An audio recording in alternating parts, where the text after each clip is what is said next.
Pemirsa, pemerintah memastikan ketersediaan energi nasional tetap aman selama arus balik Lebaran 2026.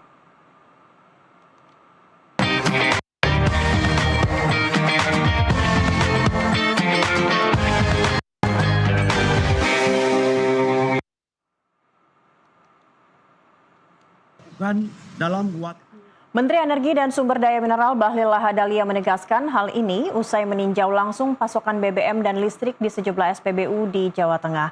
Hasil pemantauan menunjukkan distribusi energi baik solar, bensin hingga listrik untuk kendaraan listrik berjalan lancar sejak 10 hari sebelum Idul Fitri hingga saat ini. Pemerintah juga menjamin kebutuhan masyarakat termasuk BBM dan LPG tetap terpenuhi agar perjalanan mudik dan arus balik berlangsung aman dan nyaman. Di tengah ketidakstabilan pasokan energi global akibat konflik di Timur Tengah, pemerintah memastikan stabilitas energi nasional tetap terjaga. Selain itu, pemerintah terus mencapai alternatif pasokan minyak serta mengoptimalkan produksi dalam negeri guna mengurangi ketergantungan impor. Masyarakat pun diimbau tidak panik serta menggunakan energi secara bijak demi menjaga ketersediaan nasional. Kita kami mengecek tentang ketersediaan BBM baik itu solar maupun bensin, termasuk PKLU, pengisian untuk kendaraan listrik, dan juga adalah di beberapa PLTU. Alhamdulillah kami dapat melaporkan bahwa atas kerjasama tim dan kerjasama dari masyarakat, Satgas untuk di sektor SDM mulai dari 10 hari sebelum hari raya sampai dengan sekarang alhamdulillah berjalan baik. Dan saya ucapkan terima kasih. Di sana sini sekalipun ada kondisi geopolitik, ada kejadian di Timur Tengah, tetapi saya bersyukur kepada Allah Subhanahu wa taala atas perintah Bapak Presiden. Hampir setiap hari kami diperintahkan untuk mengecek betul, memastikan betul tentang kebutuhan rakyat terutama di BBM pada saat mudik ke kampung halaman masing-masing ataupun pada saat kembali. Seperti apa saya sampaikan di awal, bahwa insya Allah pemerintah akan berjaga tentang pasokan energi, kemudian cadangan energi kita dan harga. Dalam berbagai kesempatan, sekalipun dalam kondisi yang memang hampir semua dunia kena, tetapi kita bersyukur kepada Allah atas perintah Presiden dan dukungan rakyat. Hari ini BBM di negara kita tercinta, baik daripada bensin, solar maupun LPG terpenuhi dengan baik. Menteri SDM Bahlil Lahadalia menegaskan BBM di SPBU hanya untuk konsumsi harian masyarakat, bukan industri. Ia mengimbau pembelian bijak maksimal 40 liter serta melarang penimbunan dan praktek jual ulang. Pemerintah memastikan pasokan BBM nasional tetap aman. SPBU ini bukan untuk industri. Tolong dipakai dengan bijaksana. Kalau satu hari katakanlah cukup, contoh ya, cukup 30 liter, 40 liter, yang bohong itu cukup. Tidak usah ada rasa panik buying, nggak perlu ada. Jadi pakailah dengan secukupnya. Jangan sampai masih ada yang ngantri di SPBU, mobil-mobil trek, padahal isinya bukan untuk ngangkut, tetapi itu habis itu diantri, habis itu dijual lagi. Ya ini saya tinjau terus lapangan. Saya mohon dalam kondisi kayak begini, saudara-saudara saya seperti tanah air, kita harus sama-sama bijak untuk bagaimana menghadapi krisis global yang ada. Ya, kalau ada upaya-upaya penimbunan, dia makin menggunakan tertentu seperti apa nanti? Saya mohon kepada saudara-saudara saya yang oknum-oknum melakukan penimbunan, mohon lihatlah Ibu Pertiwi sekarang lagi membutuhkan anak-anak Ibu Pertiwi yang bijak. Kalau kita cinta negara kita, kalau kita cinta rakyat kita, janganlah kita melakukan hal-hal yang tidak sepatutnya untuk dilakukan. Cara-cara itu saya mohon udahlah jangan kita lanjutkan. Ya. Ya pemirsa, krisis energi global kembali menghantui terutama jika eskalasi terjadi di Amerika Serikat dan kawasan strategis. Seberapa rentan ketahanan energi Indonesia saat ini? Kita akan membahasnya bersama dua narasumber kita yang sudah tersambung melalui sambungan Zoom. Ada Bapak Widya Yuda, Satya Widya Yuda dari Dewan Energi Nasional dan juga Kepala Center of Food Energy and Sustainable Development Indef Abra Talatov. Kita sapa terlebih dahulu narasumber kita. Selamat pagi Pak Satya dan juga Mas Abra. Terima kasih untuk waktunya. Selamat pagi Mbak Cakri. Baik, ini ada paket berita sebelumnya, sebelum saya menyapa Anda berdua begitu, bahwa Menteri SDM saja sudah membatasi BBM hanya untuk keperluan pribadi, hanya untuk keperluan perorangan, tidak untuk industri, dan sudah juga dibatasi begitu, maksimal 40 liter. Nah, kalau melihat seperti ini, bagaimana masyarakat kita bisa tetap tenang dan masyarakat juga tahu keterbukaan informasinya bahwa sebenarnya sejauh mana krisis antara Amerika, Israel dan Iran ini bisa mempengaruhi krisis energi global dan juga berpengaruh terhadap energi di Indonesia begitu. Saya ke Pak Satya terlebih dahulu. Ya, kalau kita melihat ini kan fenomena dunia, Mbak ya. Ya. Ini semua memperhatikan perkembangan daripada konflik regional kita ya yang ada di Timur Tengah. Tentunya semua penyikapannya adalah bagaimana kita bisa menghemat ya sehingga dari apa yang kita miliki bisa kita konsumsi dengan baik di dalam negeri. Nah, karena Indonesia posisinya adalah bahwa kita itu membutuhkan minyak itu kira-kira setara dengan 1,6 juta barel per hari. Sementara produksi kita sekitar 600, sehingga sekitar 1 juta barel sendiri kita impor. Nah, kalau kita mengetahui bahwasannya sebagian daripada komoditas itu adalah impor, berarti pasti kita memonitor dari waktu ke waktu agar importasi yang kita lakukan yang sudah bertahun-tahun ini tidak terganggu. Nah, untuk memastikan itu tentunya kita juga harus ya masyarakat dihimbau tadi oleh Pak Menteri SDM dan sama kita di Dewan Energi Nasional juga menghimbau untuk berperilaku yang arif. Ya, jadi kita tidak perlu rush. Tadi kalau dibilang tidak boleh panic buying, itu dimaksud bahwa kita menjamin dalam hal ini ketersediaan. Jadi kalau kita berbicara Pertalite, kita berbicara Pertamax, cadangan kita masih bisa sampai 20 hari. Ya, ini dimaksud bahwa apabila dalam situasi yang sangat krisis kita masih punya waktu 20 hari. Tetapi yang terjadi hari ini itu adalah bahwa kita masih bisa mengisi ya cadangan tersebut ya, atau coverage-nya tersebut sehingga kita masih bisa memaintain di atas daripada 20 hari. Ini menurut saya satu sinyal positif daripada pemerintah bahwa kita masih bisa menjamin keberlangsungan. Namun demikian, ya, kenapa himbauan itu menjadi perlu untuk masyarakat sikapi? Karena ketergantungan kita pada impor. Nah, kita mencoba ya bahwa crude impor kita memang sebagian besar di luar daripada Middle East di daerah konflik, karena itu hanya sekitar 20%. Sisanya itu kita sekitar 40% dari Nigeria, dari Angola. Ya, sementara juga ada impor dalam bentuk produk jadi yang memang kita mengimpornya produk jadi itu maksudnya BBM jadi. Itu ada dari Singapura dan juga Malaysia. Dan LPG juga demikian ya. Kita juga mengimpor dari negara yang lain. 70% sendiri kita impor dari Amerika sekarang, dan sebelumnya lebih kecil, sekarang juga menginjak pada persentase 70%, yang sisanya memang dari Middle East. Nah, ini sesuatu yang kita awasi dari waktu ke waktu, ya agar pengalihan daripada negara asal impor tersebut itu tentunya memerlukan satu proses yang sampai pada hari ini kita masih bisa memanage ya. Sehingga ketersediaan atau coverage tersebut masih bisa dijangkau. Baik. Jadi posisinya adalah memang kita tidak harus dalam posisi waspada. Waspada dalam arti kata karena kita impor dari luar dan kita juga harus bisa menghemat dari apa yang bijak begitu kita ya, Pak, ya? Jadi cara berkonsumsi kita juga dengan cara yang lebih bijak gitu ya. Karena kita melihat perkembangan dunia saat ini.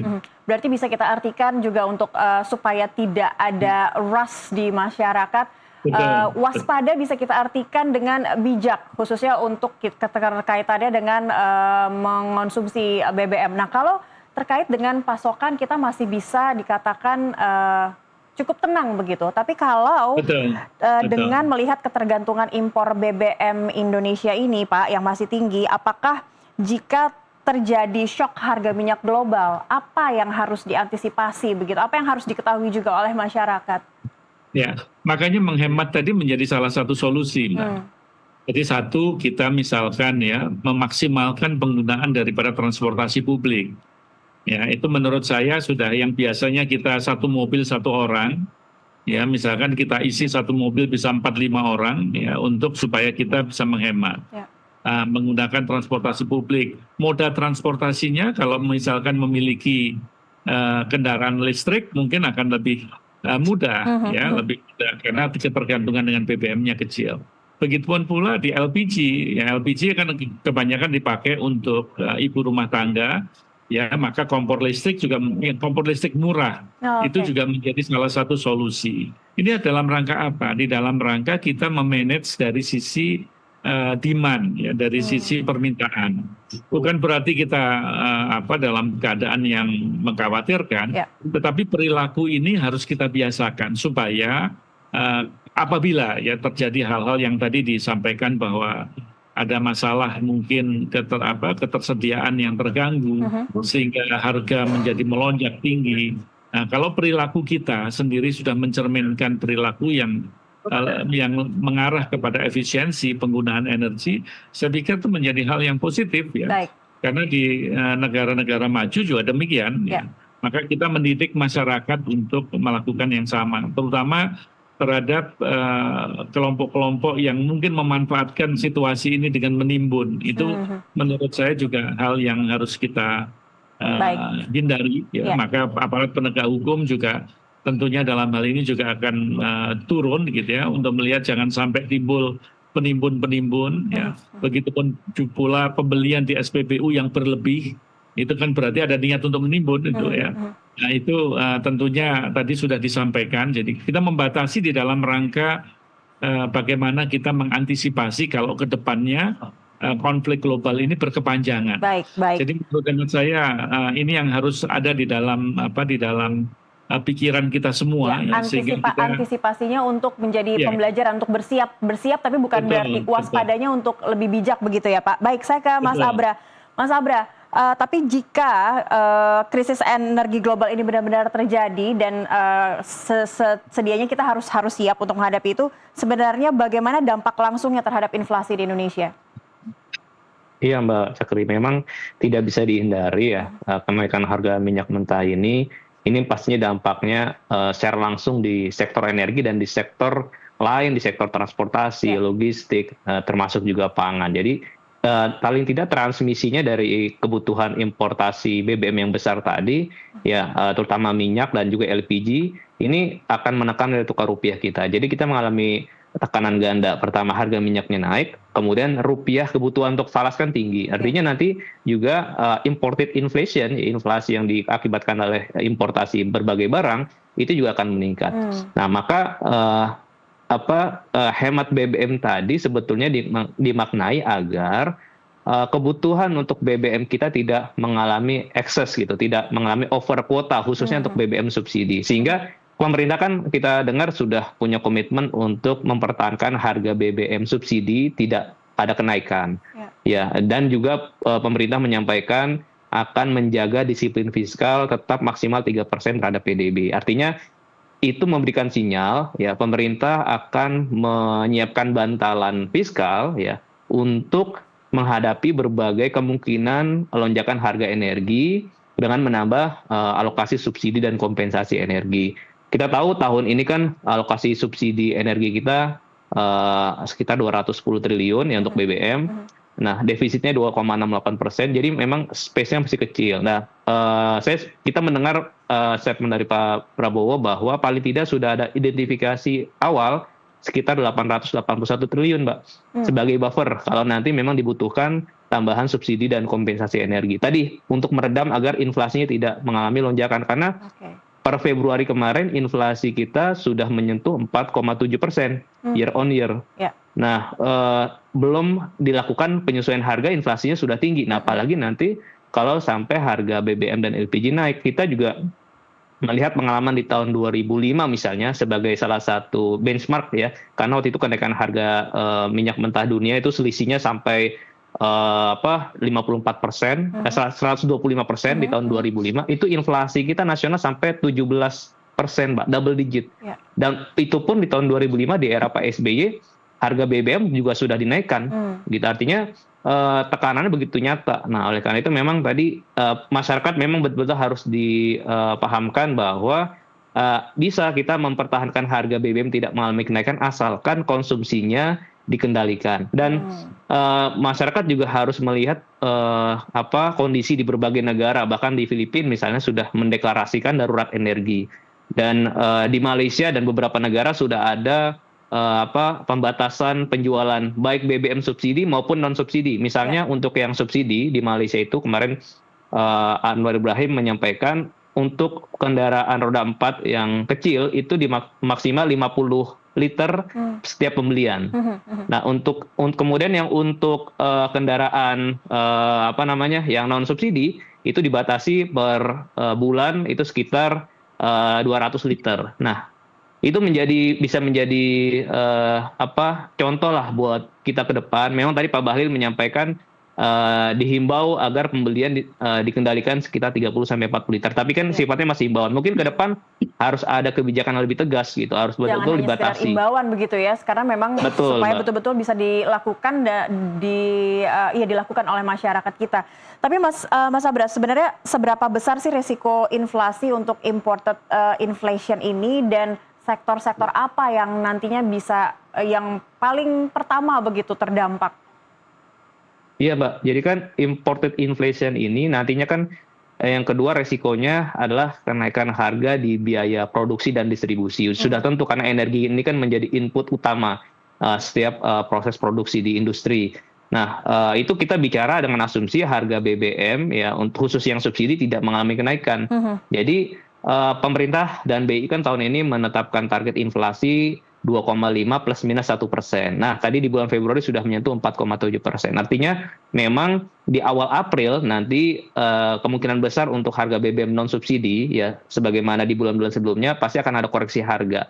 Nah, itu sudah pasti akan juga memantik adanya kenaikan harga biaya produksi dan juga distribusi di sektor transportasi, logistik, dan nantinya juga kebutuhan pokok itu akan ada potensi kenaikan harga. Makanya pemerintah juga perlu melakukan afirmasi kebijakan dari sisi yang lain, mengendalikan inflasi, misalnya dengan memberikan subsidi distribusi khususnya untuk kebutuhan pangan, Mbak. Jadi supaya masyarakat juga tidak mengalami tekanan dari akibat dari kenaikan harga minyak mentah dunia tadi. Ya, efek dominonya sangat terasa sekali dan masyarakat yang paling menjadi ujung yang merasakan dampaknya ini ya. Pak Setia, tapi jika terjadi ada lonjakan-lonjakan dan harga khususnya dari harga energi global, sebenarnya seberapa besar dampaknya terhadap beban subsidi dan APBN kita, Pak? Iya. Kalau hitung-hitungannya kan sudah beberapa kali dikemukakan ya, kenaikan daripada $1 harga ICP kita ya itu memang nampak kita mendapatkan pendapatan itu sekitar 3,5 triliun, tetapi belanja kita 10 triliun lebih. Ya, dengan demikian ada defisit sekitar 7 triliun. Di dalam simulasi yang pernah kami lakukan, apabila kita masih menggunakan kurs yang 17.000, ya, apabila harga minyak dunia $100 per barel, maka tambahan daripada subsidi sudah sekitar 99 triliun. Sehingga itu hal nyata yang mesti kita antisipasi. Nah, kembali lagi masih dengan asumsi di mana kurs masih bisa dikendalikan. Tapi kalau kurs juga ikut bergerak, itu tentunya beban subsidi akan tinggi juga. Maka kenapa tadi disampaikan bahwa tahap awal yang harus kita lakukan itu adalah bagaimana mengendalikan demand ya supaya pemanfaatannya tidak boros, masyarakat juga bisa menghemat. Di sisi yang lain juga harus kita pikirkan bahwa ada BBM non PSO ya, yang nanti kemungkinan pasti juga akan mengalami perubahan-perubahan ya akibat daripada harga minyak dunia yang tinggi. Ini tentunya siapapun, walaupun untuk kalangan menengah ke atas, mereka juga harus tetap berhemat. Ya, karena harga BBM-nya mungkin tidak seperti hari ini karena pengaruh daripada harga minyak dunia. Dan walaupun kalau kita berbicara di sisi yang non PSO sudah terbiasa dengan penurunan dan kenaikan daripada harga BBM ya, karena memang itu segmentasi yang tersendiri. Lantas yang tidak kalah penting sebetulnya pemerintah juga merencanakan subsidi itu tepat sasaran. Jadi subsidi dicoba betul nantinya tidak lari kepada komoditas tapi kepada targeted ya, kepada memang masyarakat yang memerlukan. Jadi beberapa kementerian ya dalam hal ini sudah mencoba menggabungkan data melalui data science. Itu dimaksud ya agar nanti apabila pemberian subsidi langsung itu betul-betul tepat dan kena kepada masyarakat yang manfaat. Ini cara-cara kita untuk menekan adanya inflasi yang langsung berkenaan kepada daya beli masyarakat secara keseluruhan. Iya, Pak Satya, tapi jika skenario terburuk terjadi, krisis global terjadi dan Indonesia juga langsung terkena dampaknya begitu, mitigasi yang paling konkret yang ada di depan mata yang bisa diaplikasikan oleh pemerintah? Itu tadi yang jelas yang pasti adalah pengurangan daripada konsumsi. Oke. Pengurangan konsumsi itu sudah jelas ya, walaupun upaya-upaya daripada pemerintah untuk misalkan ya dari sisi keteknikan, misalkan kilang-kilang kita mencoba untuk supaya turunan-turunan produksi yang dikurangin. Jadi misalkan kita sektor-sektor yang mungkin kita bisa tidak terlalu terimbas ya seperti polipropilin yang dipakai untuk plastik itu mungkin turunan-turunan yang bisa sedikit banyak dikurangin karena kita memfokuskan diri untuk memproduksi dalam negeri ya baik itu solar ataupun juga BBM Pertalite ya misalkan. Itu kan juga merupakan upaya kita agar produksi di dalam negeri bisa kita tingkatkan ya, paling tidak yang beredar BBM jadi yang beredar ini volumenya produksi dalam negeri lebih tinggi dibandingkan yang sebelumnya. Itu sebagai salah satu langkah yang dilakukan dalam waktu dekat. Tapi perilaku konsumen itu sangat penting, Mbak. Kembali lagi ke perilaku konsumen, ya, karena itu hal yang paling mendasar untuk menekan dan akhirnya melatih masyarakat juga ya untuk melihat seperti apa krisis global ini khususnya yang terdampak pada energi. Baik, Pak Satya. Dan kita tidak sendiri, kita tidak sendiri. Jadi tetangga kita juga melakukan yang sama, ya Filipina, Malaysia dan semua negara. Jadi saya pikir ini menjadi satu edukasi yang baik. Ya, bahwa penyikapan penghematan ini tidak hanya untuk Indonesia tetapi juga untuk yang lain. Baik, terakhir untuk Mas Abra, jika krisis ini terjadi, apa yang harus betul-betul bisa dilakukan untuk menjaga stabilitas harga dan daya beli di tengah tekanan global seperti ini, Mas? Iya, supaya krisis energi ini tidak terlalu menekan pertumbuhan ekonomi kita. Tahun ini kan target pertumbuhan ekonomi kita 5,4%. Bisa tumbuh di atas 5% saja kita sudah beruntung di tahun ini. Yang penting kuncinya adalah agar daya beli masyarakat bisa dijaga. Daya beli masyarakat dijaga dengan cara apa? Agar harga-harga biaya produksi tadi, logistik, pangan itu tidak mengalami kenaikan yang drastis. Kalaupun naik tuh naiknya ya masih di atas batas toleransi target inflasi 2,5% plus minus 1% tadi. Nah, tentunya tadi dengan cara melakukan pengendalian konsumsi diharapkan alokasi subsidi energi kita itu mencukupi. Itu Mbak, kuncinya di situ. Makanya pembatasan tadi juga harus bisa dibaca oleh publik. Ini bukan dalam rangka mengerem ya kegiatan ekonomi. Jadi kegiatan ekonomi tetap bisa berjalan normal, tetapi penggunaannya harus efisien, harus efektif, Mbak. Kuncinya itu ya, tidak hanya menekan tapi juga harus efektif dan efisien. Baik, terima kasih kedua narasumber kami hari ini. Mohon maaf waktu yang sangat singkat untuk membahas terkait krisis global ini. Semoga masih ada kesempatan kita untuk berbincang kembali. Terima kasih Pak Satya dan juga Mas Abra untuk waktunya di Nusantara. Terima kasih, Mbak. Terima kasih. Dan pemirsa, informasi tadi sekaligus menjadi penutup perjumpaan kita hari ini. Ekonomi bukan sekedar angka, tapi nafas kehidupan kita semua. Dari pasar tradisional hingga industri digital, dari rakyat kecil hingga kebijakan besar, semua saling terhubung. Saya Cakri Bilar pamit undur diri, sampai jumpa.